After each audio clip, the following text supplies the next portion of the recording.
From Kansas State University, this is Agriculture Today. Eric Atkinson with you. Ahead today out of the University of Nebraska, Brad Lubben will comment on the House Agriculture Committee proposal for the 2018 Farm Bill, which was officially marked up yesterday. He'll go over the proposed changes to the commodity and conservation titles. Also, K-State's Kraig Roozeboom is joined by 3 K-State agricultural students who just returned from a study tour of agricultural production in Ecuador. Gracie Danner, Trenton Smedley, and Jessica Keane will reflect on that experience. Further ahead, this week's K-State horticulture segment, where Dennis Patton will talk about managing landscape trees and shrubs which may be suffering from dry weather desiccation. All that and more here on Agriculture Today. While many people know hunger is an issue in developing countries, it is also a problem in our own backyards. In 2010, 1 in 7 Kansans struggled to put adequate food on the table. 2 K-State research and extension programs are tackling this problem. The Family Nutrition Program and Expanded Food and Nutrition Education Program reach thousands of Kansans in more than 70 counties. They learn how to eat healthy with a low budget. For more information about these programs, visit ksre.ksu.edu.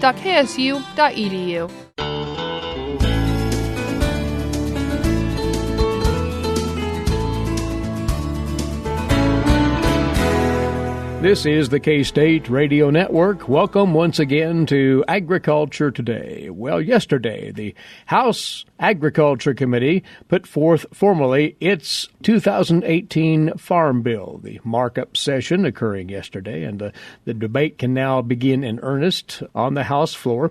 So we're turning on this segment to a former colleague here at K-State and now an agricultural policy specialist at the University of Nebraska for his observations on what the House Agriculture Committee has come up with. Good to talk again with Brad Lubben.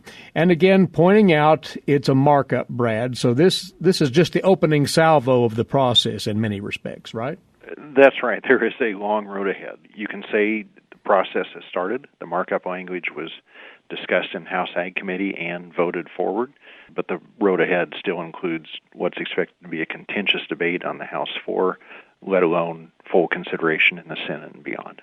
What we'll do here is go category by category, title by title, if you will, a few of the high points.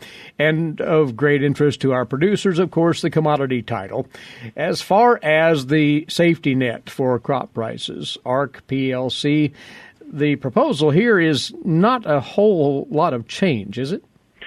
You know, fundamentally, yes, the commodity program looks an awful lot like the status quo. There are modest reforms proposed, but in line with what was expected and argued for, particularly a shift in the ARC program to rely on crop insurance data primarily instead of survey data collected by NASS.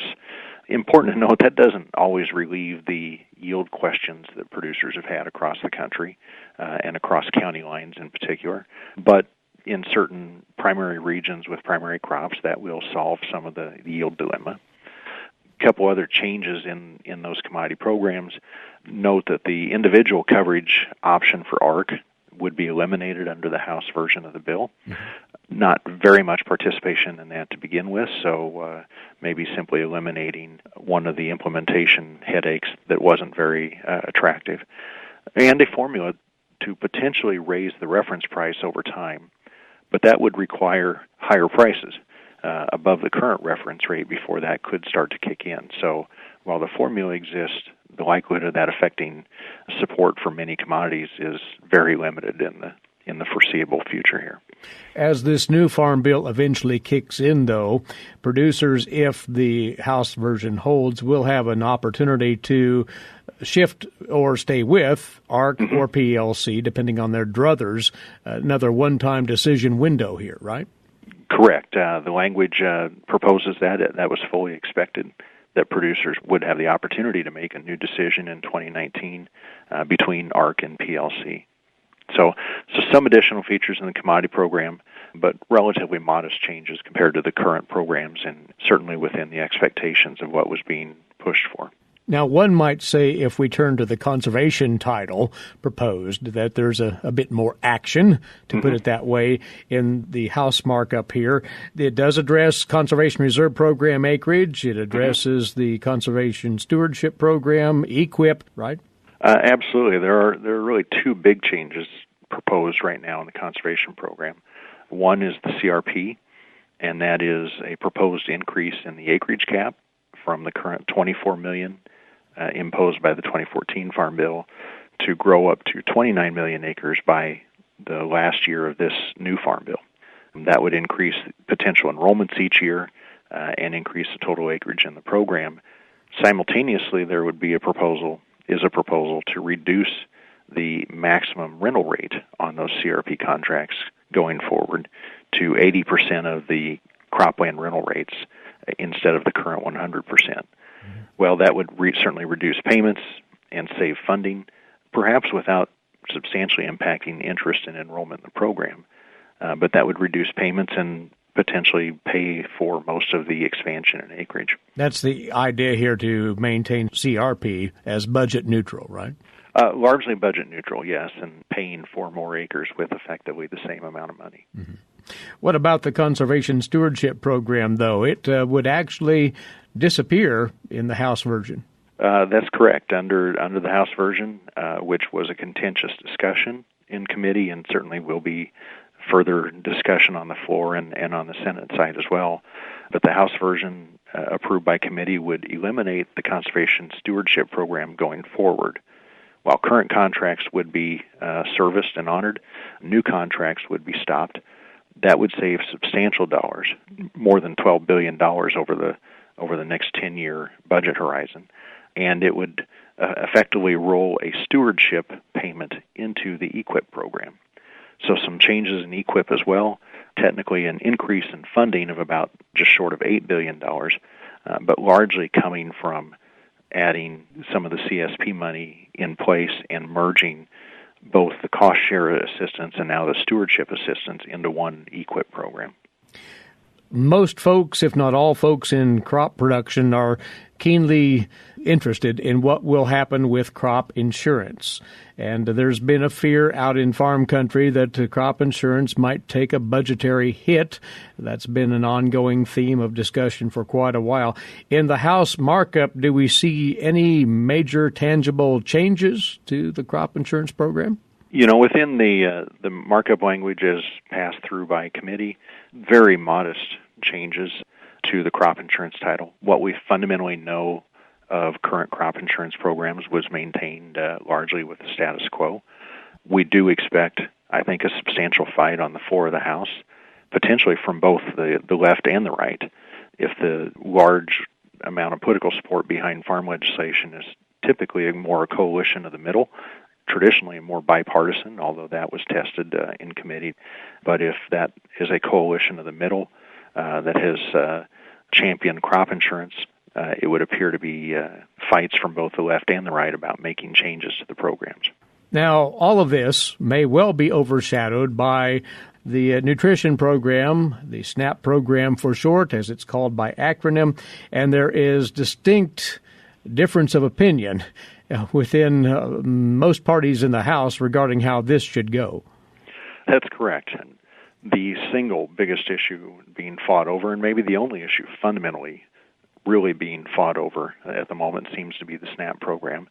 That was the battle that sort of broke down the advanced negotiations in the House Ag Committee and was clearly evident during the committee's deliberations that the Democratic side of the committee room largely abandoned debate in committee because they didn't have the votes to push their preferences for the program.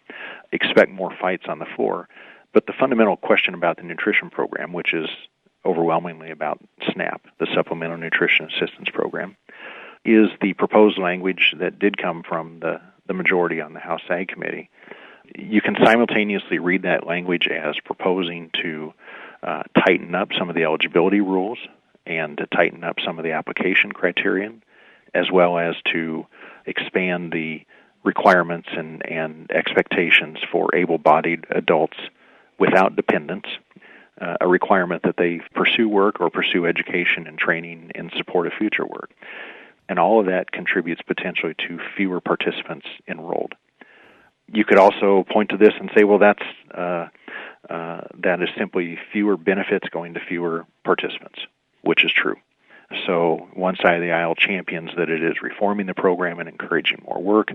The other side of the aisle notes that it is simply less benefits to fewer participants than we have today. That fight is certainly not over. While the Democrats did not have the votes to push an agenda or a debate in the committee, that fight will be revisited certainly on the floor of the House.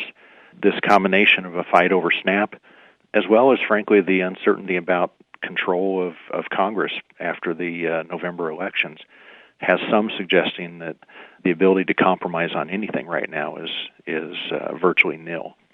Is that to say, then, that a one-year extension of the current Farm Bill is still very much on the table? It is possible to imagine that we get this done on time. It is maybe more plausible to paint the picture where this gets done in the lame duck Congress after the election, where the new Congress will be known, we'll know what direction we're moving, and that could push either party towards more agreeable terms post-election. But it's quite possible that we get it done then and have new policy in place for the next year, albeit after the official expiration of this Farm Bill at the end of September, but perhaps in time for the next year ahead.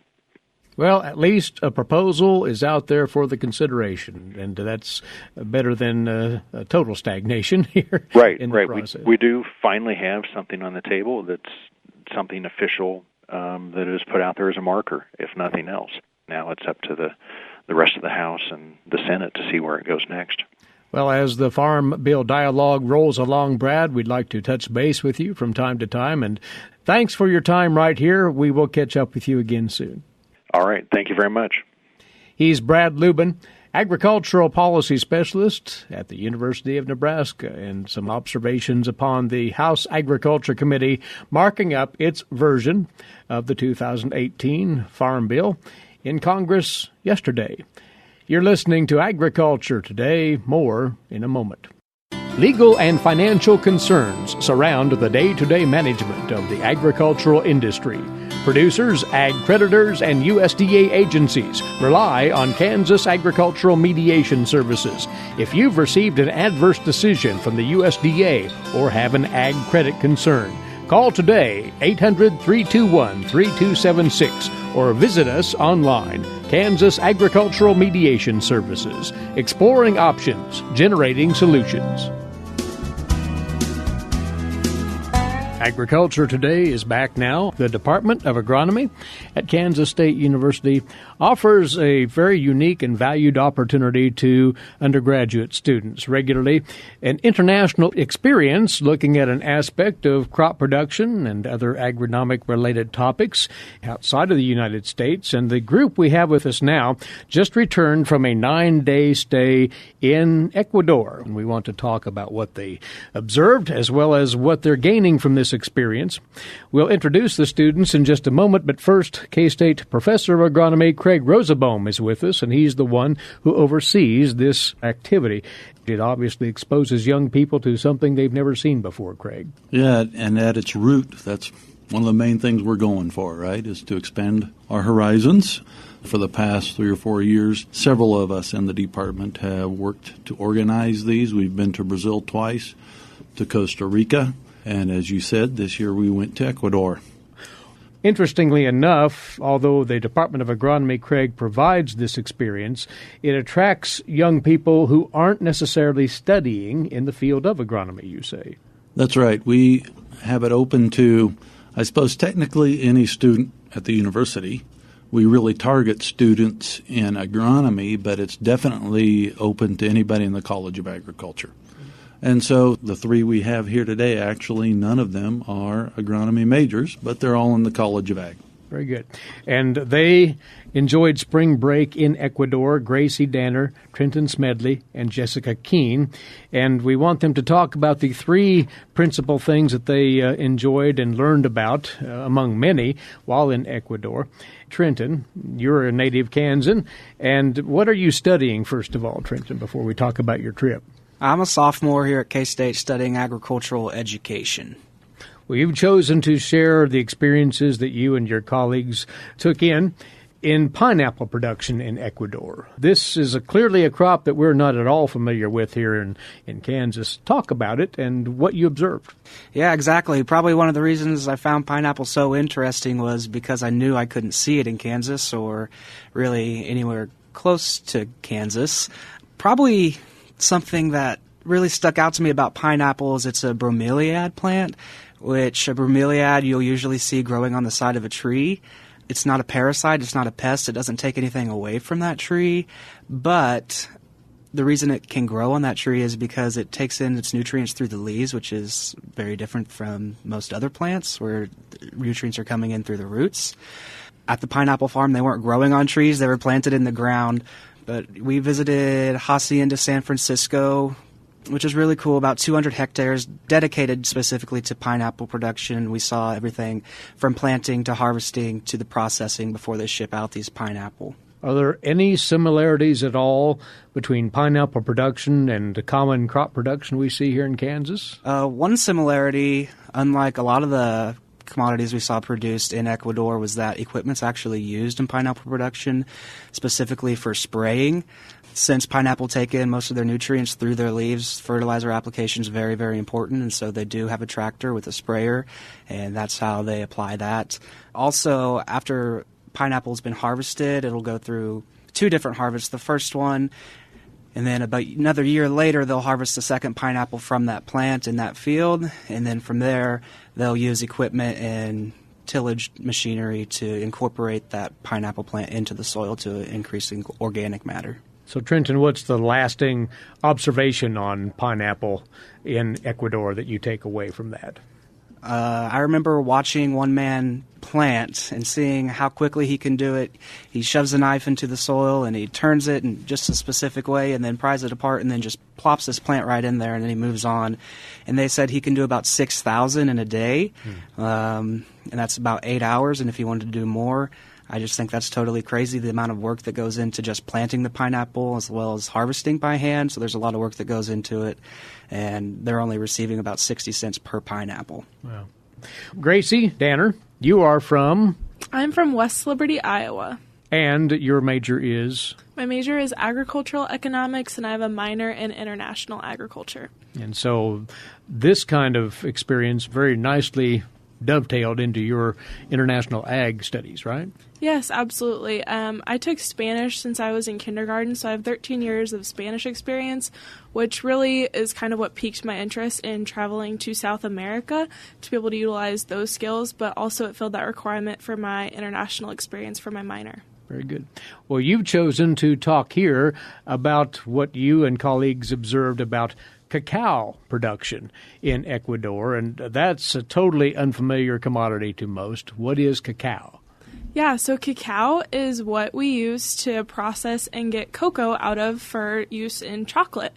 So not everyone knows that it's called cacao, but in its basic nature, the cacao is a tree, so it grows these large pods, and it's actually a fruit, so we got to try the fruit out in the field, and then they use the inner seed bean type thing to actually process and ferment to make the cocoa. So you observed their production practices. What were the takeaways from that? Yeah, so what was really unique about the plantation that we went to was that it was 100% fine cacao.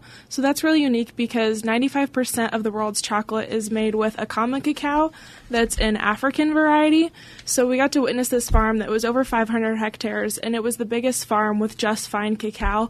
So with that, there's a lot of premiums that come with it. So they get an extra $2,000 on top of the $2,700 you would get for a ton of cacao. So they're really making a profit off of this niche market and selling it to really fine chocolatiers across the country. So not only are they using this cacao that even though it has less production compared to the common cacao, they use it because they're able to get that niche market, and then also they have a lot of unique techniques for fermenting the chocolate to create different flavors using the same beans.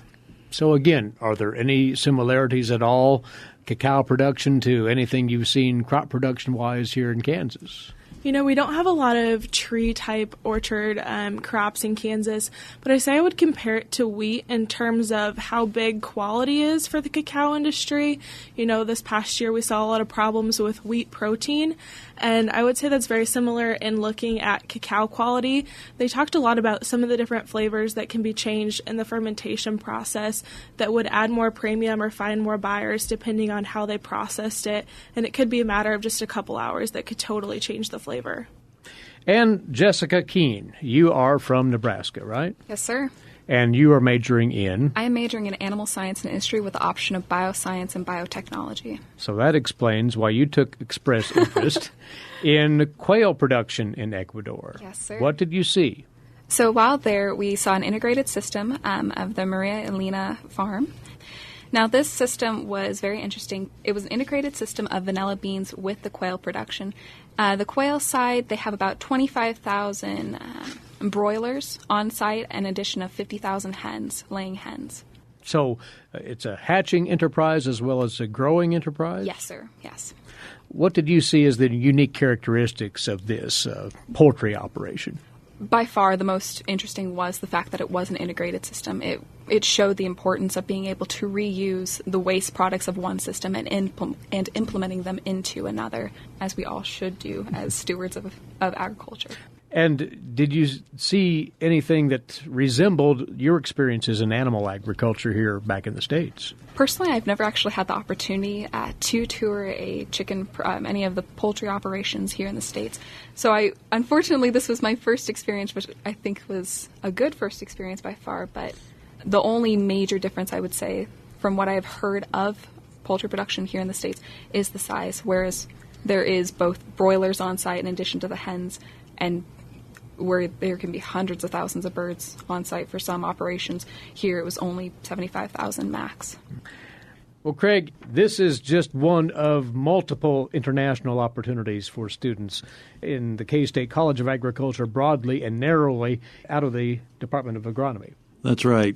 Our goal is to have at least one of these every year, and in recent years it's worked out to be in the spring. Dr. Nelson, and I've actually been involved some already, are making plans for spring of 2019 when we hope to go to France, where we've got a connection with Toulouse University in Prepon through the College of Agriculture. I've just recently exchanged information. I don't know if it'll ever happen, but there's a possibility at some point we may go to China. We've created some links with some universities there. I think we'll be back in Brazil. According to the students, they recommend going back to Ecuador. It was a positive experience for them. We've been to Costa Rica. I think that's a very live option as well. So I think it really helps the students round out their education and experience and see things they're not going to see just showing up on campus every semester.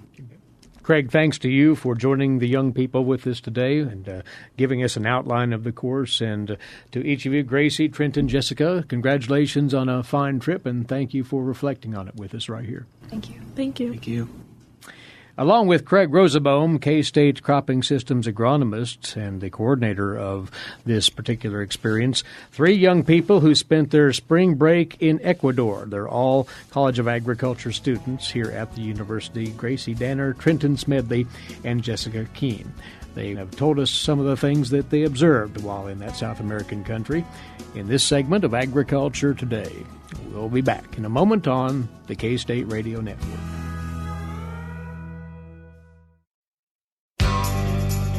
Did you know every Kansas farmer feeds 128 plus people?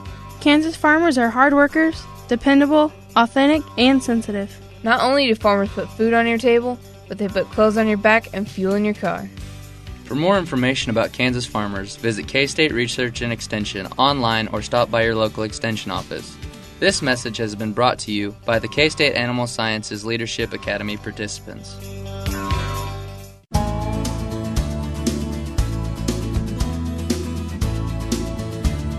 Up for you now on this Agriculture Today, our weekly K-State horticulture segment. And it's been a very unusual spring here in the state of Kansas. For one thing, it is dry yet throughout a fair part of the state. We've also had these extreme temperature fluctuations in recent weeks. And what we want to do on this week's segment is examine what all of that might have brought upon our woody ornamental landscape plants out there. Dry weather desiccation or freeze injury, what have you. Along with us via phone now, Dennis Patton. He is the Research and Extension Horticulturist for Johnson County in northeast Kansas. And Dennis, you were saying that you were taking an updated look at the drought monitor here in the state of Kansas, which confirms what we all very well know. It's dry throughout virtually all of the state. That's right. Boy, I hadn't looked at it for a week or so until we just started to have this conversation. It's the state's unfortunately much more colorful than I was anticipating or would like to see, because we've got parts of the state of Kansas that are in, of course, people already know it, exceptional drought, and a large part of the state in extreme drought, and then the rest of the state's either in a severe drought or even a moderate drought. Pretty much there's just a few little tips, corners that are really not in a drought window in the state of Kansas, which is unfortunate. You know, we should be getting those spring rains, and looks like they're not coming for a large portion of the state. So our primary question today is, what toll is this taking on woody ornamentals, which we normally think of as relatively durable, but they have their limits as well, right? That's correct. You know, I think what really sometimes lulls this into a false sense of security is that this drought's been occurring over the dormant season, over the fall and winter when the plants are not actively growing. And so we really can't see what's going on with dry soils. You know, if the plants are leafed out, we would see a thinning of the leaf canopy, wilting, some very obvious signs. But winter drought just kind of sneaks up on you, because the damage is really done when it's almost too late, when you start to see the symptoms come spring and summer. So how can one identify that desiccation that may be subtly happening and not readily apparent? Well, you know, the first plants are going to suffer are going to be our evergreen plants, especially those that are non-native, which in the state of Kansas is pretty much every evergreen except the juniper, because we have no native evergreens, because they tend to respire or lose more moisture during the winter months.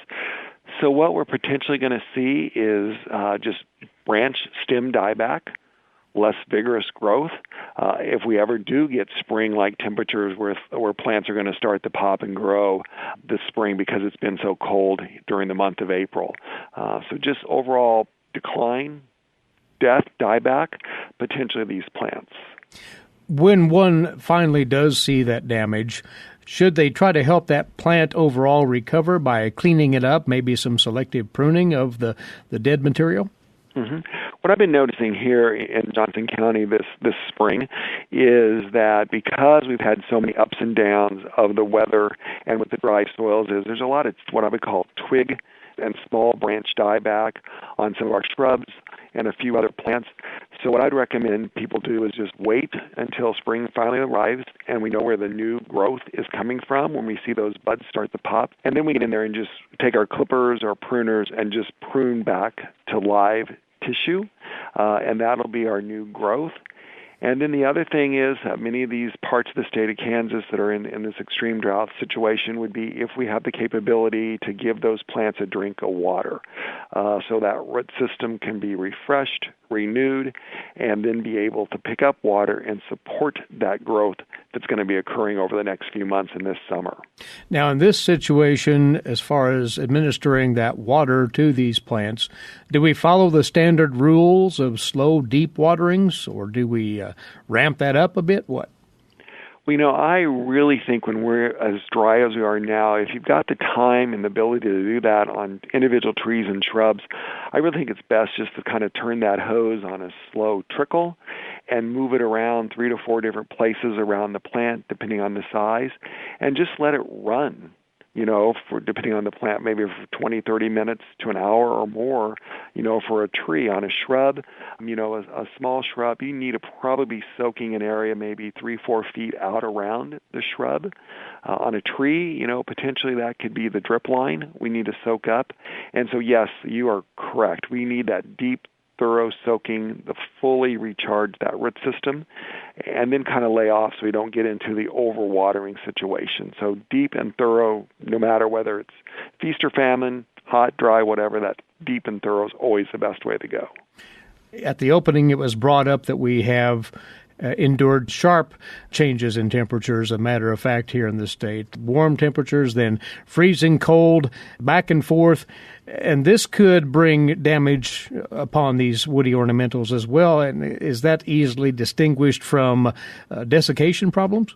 Usually drought symptoms manifest itself throughout the entire plant because the whole root system is affected by the dry soil conditions. Sometimes winter temperatures is more a dieback and decline in branches and shoots, or sometimes you see the growth coming close to the base where it's more insulated or protected, and the dieback's higher up on the plant itself, and maybe more isolated versus the entire plant itself is one way I'd look at kind of distinguishing the two. But no matter which way you go, the plant's still under stress, and we need to do everything we can to help it recover as quickly as possible. Well, one final item here, Dennis, the temptation to help that plant along, tree or shrub, adding extra fertilizer to that plant comes to mind. Is that a good idea or not?